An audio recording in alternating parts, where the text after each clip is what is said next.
أعوذ بالله من الشيطان الرجيم. بسم الله الرحمن الرحيم. كذلك يبين الله لكم آياته لعلكم تعقلون.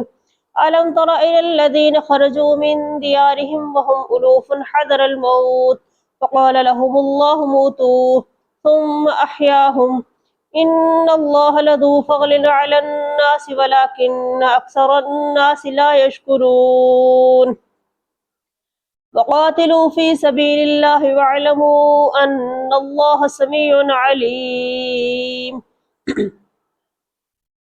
من ذا الذي يقرض الله قرضا حسنا فيضاعفه له أضعافا كثيرة والله يقبض ويبسط وإليه ترجعون. ألم تر إلى الملأ من بني إسرائيل من بعد موسى إذ قالوا لنبي له مبعث لنا ملكا نقاتل في سبيل الله قال هل عسيتم إن كتب عليكم القتال ألا تقاتلوا قالوا وما لنا ألا نقاتل في سبيل الله وقد أخرجنا من ديارنا وأبنائنا فلما كتب عليهم القتال تولوا إلا قليلا منهم والله عليم بالظالمين. وقال لهم نبيهم إن الله قد بعث لكم طالوت ملكا قالوا أنى يكون له الملك علينا ونحن أحق بالملك منه ولم يؤت سعة من المال قال إن الله اصطفاه عليكم وزاده بسطة في العلم والجسم والله يؤتي ملكه من يشاء والله واسع عليم.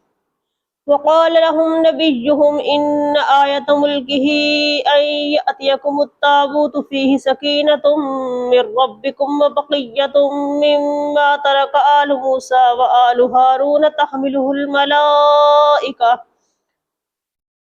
إن في ذلك لآية لكم إن كنتم مؤمنين.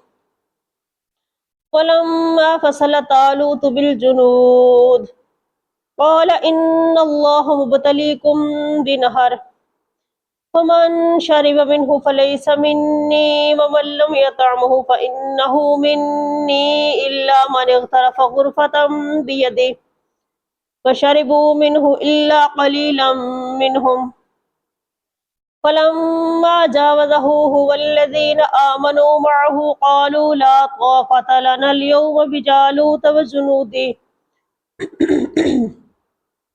قال الذين يظنون أنهم ملاقو الله كم من فئة قليلة غلبت فئة كثيرة بإذن الله والله مع الصابرين.